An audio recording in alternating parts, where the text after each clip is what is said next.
Bonjour et bienvenue sur le podcast Boulie Miracle. Je suis Kitri et je t'aide à te rappeler que la relation que tu entretiens avec l'alimentation est le reflet de la relation que tu entretiens avec toi-même, avec les autres et avec le monde. Je fais encore de la boulimie ou de l'anxiété généralisée. Ça signifie que je ne vais pas bien. Et quelque part, c'est un échec. Que faire?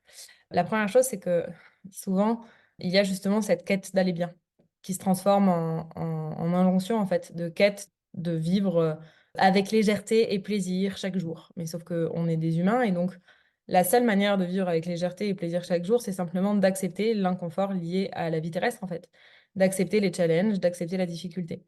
Et ce qui crée cette anxiété, encore une fois, et la boulimie, hein, c'est le décalage entre l'expérience que l'on vit au quotidien et ce que l'on projette que l'on devrait vivre.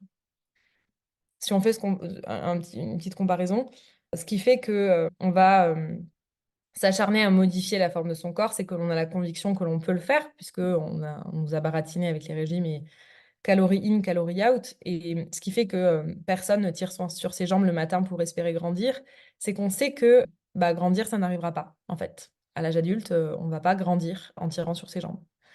Et dans cette notion d'aller bien et d'aller mal, c'est exactement pareil.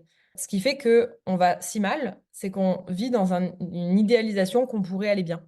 Et qu'on pourrait aller bien tout le temps. Et que ça pourrait être léger et que ça pourrait être normal parce qu'on se compare aux autres et à ce qu'on perçoit de la vie des autres. Et on n'est pas dans la vie des autres. Et du coup, la souffrance provient bien plus du décalage entre ce que l'on vit et ce que l'on projette que l'on devrait vivre plutôt que ce que l'on vit réellement. Et c'est ce décalage de ce fantasme, en fait, qui crée l'anxiété, qui entretient la boulimie, etc. Et donc peut-être que là, concrètement, la chose à faire, c'est d'aller descendre du piédestal la vie idéalisée. D'aller voir en quoi, si on avait cette vie idéalisée, ce serait profondément chiant.